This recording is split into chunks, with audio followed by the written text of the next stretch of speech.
Praise the Lord everyone, God bless you all.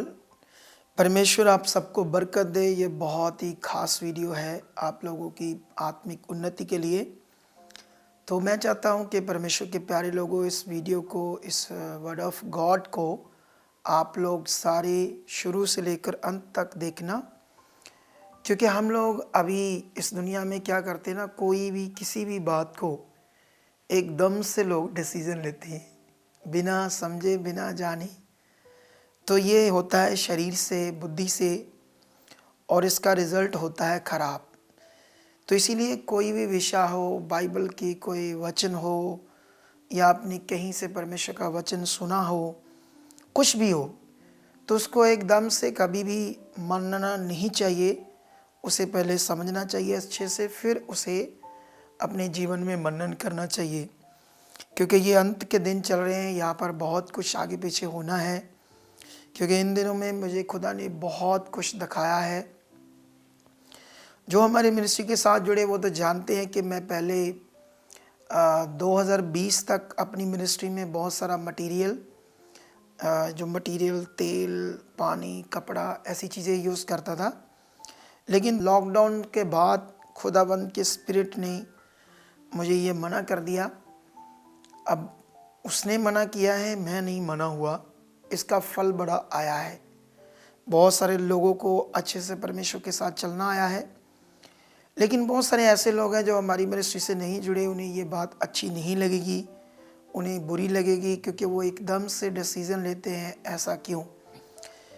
तो मैं समझता हूँ हर एक बात को अच्छे से समझना चाहिए। तो आज मैं जो आपको टॉपिक सिखाने वाला हूँ वो है एक पुराने नियम की सेवा थी, याजकों की सेवा, एक नए नियम की सेवा। अब क्योंकि बहुत सारे लोग क्या करते हैं ना, जैसे बाइबल की किसी की कोई भी बातें इधर की इधर, उधर की इधर, इधर की उधर मिक्स कर देते हैं। लोग अपनी ज़िंदगी के खुद मालिक है, उन्हें कौन समझा सकता है? आप समझ सकते हो ना। हर कोई बंदा इस दुनिया में अपनी ज़िंदगी खुद जीता है, जो उसको अच्छा लगता है वो करता है। लेकिन मैं खुदा का दास होने के नाते मैं तो पवित्र आत्मा के द्वारा जो अपना जीवन जी रहा हूँ, और बहुत सारे लोगों को पवित्र आत्मा के द्वारा जीवन जीने की प्रेरणा देता रहूँगा, क्योंकि जो खुदा ने मेरे ऊपर अपनी भेद समझ को प्रकट किया है वो मैं कभी बताने में पीछे नहीं हटूँगा। और आई होप सिर्फ मैं ये बताऊँगा नहीं, प्रकट भी करके दिखाऊँगा। मैं जो बातें इन दिनों में कर रहा हूँ, ये नहीं कि उसका खाली महज बातें कर रहा हूँ। उन वचनों में, उस शिक्षा में कितनी पावर है, कितनी ताकत है, कितना जीवन है दुनिया के लिए, ये हम अपने YouTube चैनल और फेसबुक पर आपको अपलोड करते रहेंगे। कैसे लोगों के जीवन बदले, कैसे लोग मर रहे थे और कैसे उनकी ज़िंदगियों में ताकत से खुदा ने काम किया।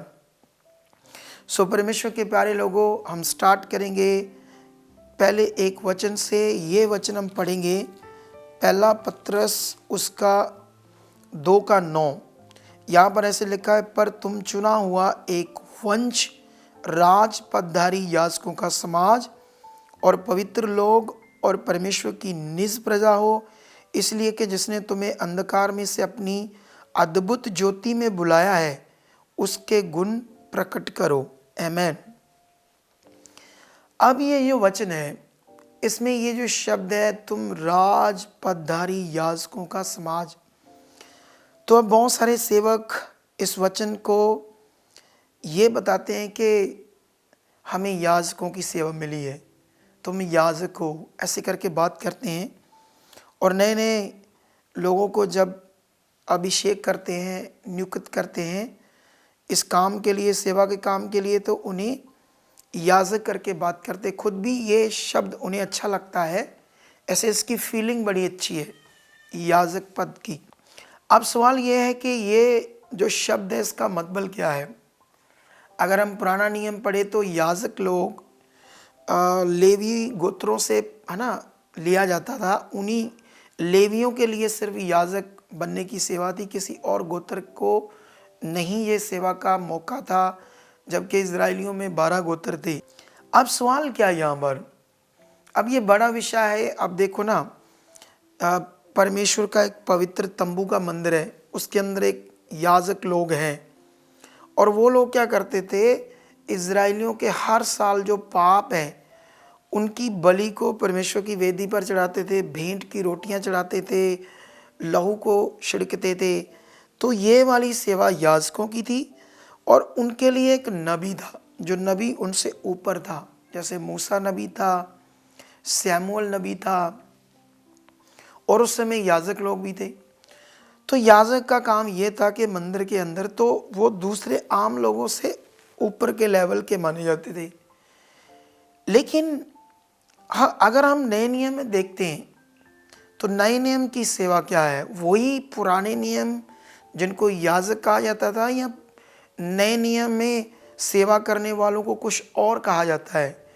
अब सवाल है कि बहुत सारे लोग सोचेंगे कि ये जो पास्टर सुखपाल है ना, ये क्या सिखाता रहता है, ये वो, ये करो, ऐसा करो।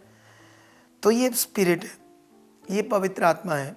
क्योंकि अभी मैं बताना चाहता हूँ आपको, इसमें आपके लिए बहुत फ़ायदे की चीज़ है, जिसमें आप अच्छे से पवित्र आत्मा में चल सकते हो। इसलिए ये मैं बता रहा हूँ, क्योंकि जैसे अगर हम नया नियम पढ़ते हैं तो नए नियम में मैं 2 वचन पढ़ता हूँ आप लोगों के लिए।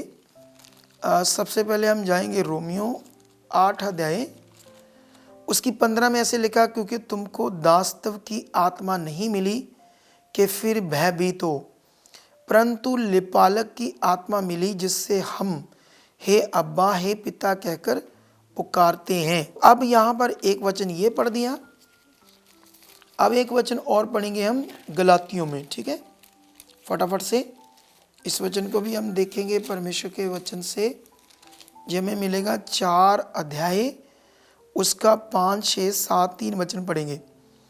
अब लिखा, ताकि व्यवस्था के अधीनों को मोल लेकर छुड़ा ले।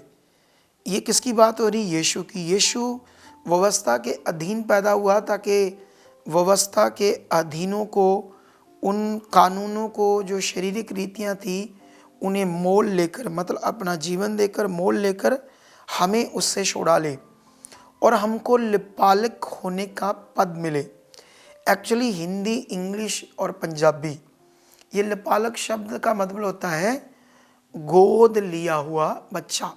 इस शब्द का अर्थ ये है, लेकिन ओरिजिनल टेक्स्ट का जो ये वर्ड था, उसमें ये शब्द ये था बेटा बनाने का, सचमुच परमेश्वर का बेटा या बेटी बनने का पद। तो अभी यहाँ तो लिपालक है, लेकिन ओरिजिनली ये शब्द परमेश्वर हमें ओरिजिनली खास तरीके से अपना क्या बनाता है, संतान, मतलब बेटी बेटियां, ठीक है। और यहाँ पर 6 में लिखा, और तुम जो पुत्र हो, इसलिए परमेश्वर ने अपने पुत्र के आत्मा को, जो हे अब्बा, हे पिता कहकर पुकारता है, हमारे हृदयों में भेजा।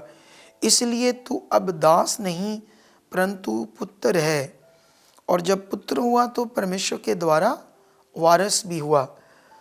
तो अब जो नए नियम की सेवा है, आप जानते हो ना, यीशु मसीह के बारे में इब्रानियों में और पतरस ने ऐसे यीशु को याजक नहीं कहा, लेकिन लोगों को ऐसे कहा, तुम याजकों का समाज, ऐसे ये फिगुरेटिवली स्पीच है, जिससे उसने तुम्हें बताया तुम उन याजकों की तरह अच्छे लोगों, खास लोगों, खुदा की तरह।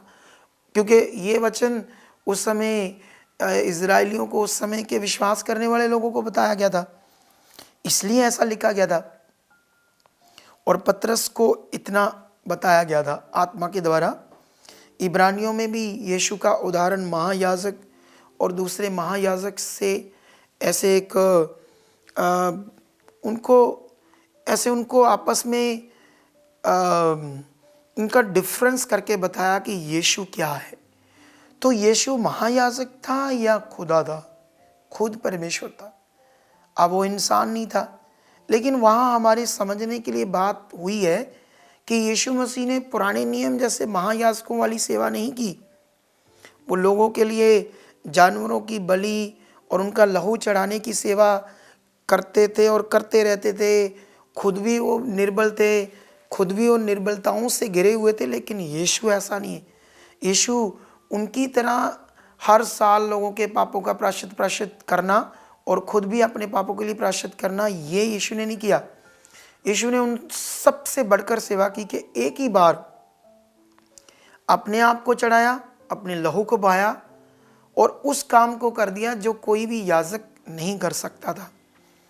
अब सवाल ये है, यीशु मसीह के विरोध में उस समय इजरायली इतना खड़ा क्यों गए? अभी ये वीडियो बहुत लंबा बनाने वाली नहीं है, नहीं तो मैं तुम्हें डिटेल से बताता, पढ़ा कर एक एक शब्द। इसलिए कि वो इजरायलियों के सामने अपने आप को कहता था मैं परमेश्वर का पुत्र हूँ, और पुराने नियम के अनुसार कोई भी अपने आप को परमेश्वर का पुत्र नहीं कह सकता। पुत्र का मतलब ये होता है परमेश्वर का सारा अधिकार, परमेश्वर जैसा। पुत्र का मतलब ये था। इसीलिए वो कहते थे तुम परमेश्वर की निंदा करते हो, तुम अपने आप को परमेश्वर जैसा बताते हो। तो उसने कहा नहीं, मैं अपने आप को परमेश्वर का क्या कहता हूँ? पुत्र। तो पुत्र आना, जैसे अभी भी कोई शारीरिक बाप है तो उसके घर में उसका बेटा है, तो उसका रिश्ता वो ऐसे नौकर जैसे नहीं है, अधिकार जैसे। तो पुराने नियम में जो सेवा थी याजकों की, वो एक ऐसे गुलामी सिस्टम में थी, एक दास्तव के ऐसे सिस्टम में थी कि याजक भी ऐसे निर्बलताओं में गिरे हुए थे, एक ऐसे सिस्टम में थे। लेकिन जो नया नियम है, ये पुत्र के अधिकार की सेवा है। और परमेश्वर ने हमें, एक वचन और पढ़ते हैं फिर आपको समझाते हैं, ताकि आपको ये समझ आए मैं क्या आपको बताना चाहता हूँ पवित्र आत्मा के द्वारा। अगर हम दूसरा कुरिन्थियों 3 अध्याय पढ़ें, उसकी 4, 5, 6, तो यहाँ पर लिखा हम मसीह के द्वारा परमेश्वर पर ऐसा ही भरोसा रखते हैं, ये नहीं कि हम अपने आप से इस योग्य हैं कि अपनी ओर से किसी बात का विचार कर सके। जिसने हमें नई वाचा के सेवक होने के योग्य भी किया, शब्द के सेवक नहीं वरन आत्मा के, क्योंकि शब्द मारता है वरन आत्मा जलाता है। ये जो शब्द है, ये पुरानी व्यवस्था है जो मूसा के द्वारा आई है, उसको कहा गया है शब्द, जो शारीरिक रीतियों के आधार पर थी। यीशु मसीह ने उस व्यवस्था को ख़त्म किया और नई व्यवस्था को लागू किया पवित्र आत्मा के द्वारा। जब अभी हमने रोमियो में पढ़ा या गलातियों में पढ़ा, तो वहाँ लिखा जब तुम्हारे अंदर वो दास्तव का आत्मा नहीं, गुलामी का आत्मा नहीं, पुत्र बनाने का आत्मा आया, तो तुम्हारे पास जो अधिकार है वो पुत्र का है, याजक का नहीं। क्योंकि याजक का अधिकार, याजक शब्द आपको ऐसे बोलने में, समझने में अच्छा सा लगता है, लेकिन उसकी, उस शब्द की पुराने नियम के अनुसार वैल्यू वो नहीं है जो खुदा नए नियम में हमें पुत्र के अधिकार की वैल्यू बताता है। और अगर पतरस ने याजक शब्द यूज़ किया है, तो इसका मतलब ये नहीं कि उसने अपने आप को याजक कहा। तुम जानते हो कि यीशु के किसी भी चेले को याजक नहीं कहा गया, जबकि रसूल कहा गया, हिंदी में प्रेरित कहा गया, इंग्लिश में अपोस्टल कहा गया। तो अब आपको जानना चाहिए कि यीशु के किसी भी चेले को याजक नहीं कहा गया, क्योंकि ये जो सेवा कर रहे थे, ये पवित्र आत्मा के द्वारा पुत्र के अधिकार की सेवा इन लोगों ने की। तो मैं आपको बताना चाहता हूँ, ये मैं क्यों बता रहा हूँ, क्योंकि अभी बहुत सारे ऐसे निकल आए हैं, खड़े हो चुके हैं, जो इज़राइल से वो कपड़े याजकों वाले सिर पर डालकर, ऐसे सिर ढककर, ऐसे जैसे औरतों जैसे, है ना, जैसे पुराने नियम में याजक लोग थे। नए नियम की ऐसी तो कोई सेवा नहीं थी, लेकिन ऐसी चीज़ें शुरू में अच्छी लगती है, लेकिन धीरे धीरे इसका फल, रिजल्ट खतरनाक होगा। मैं जानता हूँ बिब्लिकल। तो इसलिए मेरा ये बताने का मतलब किसी को टारगेट नहीं है। मैं तो जितने लोग बच पाएंगे बचाऊंगा, परमेश्वर मेरे साथ है, ताकि जितने लोग ये बातें पढ़ेंगे, क्योंकि धीरे धीरे ये पुत्र का अधिकार ख़त्म होकर तुम्हें रीति रिवाजों में वो लोग डाल देंगे, फिर तुम्हारे ऊपर कपड़ा डाल देंगे, तुम्हारा सिर ढक देंगे, फिर पता नहीं क्या क्या करेंगे आने वाले दिनों में। तो इसलिए तुम्हें जो स्वतंत्र किया खुदा ने, मनुष्य तुम्हें गुलाम बना रहे हैं और खुदा नहीं चाहता तुम गुलाम बनो, तुम आत्मा द्वारा पुत्र के अधिकार का जीवन जियो। इसीलिए ये मेरे वीडियो बनाने का मकसद था और मैं आशा करता हूँ अपने कमेंट्स करना, अपनी राय देना, कितना ये जो आपने सीखा है इसका आपको फ़ायदा मिला। और दूसरा, किसी भी डिसीज़न को लेने से पहले अच्छे से सुनना, सीखना, समझना, फिर करना। बुद्धि से, शरीर की बुद्धि से जल्दी डिसीज़न लोगे तो दुष्ट की जुक्ति में फंसोगे और प्रॉब्लम में आओगे, हालातों में आओगे। क्योंकि इन दिनों में हमारी मिनिस्ट्री में बहुत लोग आ रहे हैं अलग अलग जगह से, जो ऑलरेडी चर्चेस में जाते थे, परेशान है, दुखी है, हालातों में है। हम उन्हें ये शिक्षा दे रहे हैं जो अभी आप सुन रहे हो। वो लोग चंगाई पा रहे हैं, उनका भला हो रहा है, उन्हें आत्मा में चलना आ रहा है। तो आप लोग भी परमेश्वर के लिए ये करो और पूरा करो। परमेश्वर आपको बरकत दे चुका है। फिर मिलेंगे सैटरडे को एक और वीडियो के साथ, और थर्सडे और संडे की पावरफुल मीटिंग, उनमें ज़बरदस्त मैं ऑनलाइन प्रे करता हूँ, ले हैंड करता हूँ। अगर आप कोई परेशान हो, दुखी, तो हमारी चर्च आना। खुदा आपको ब्लेस करेगा। Okay, God bless you all.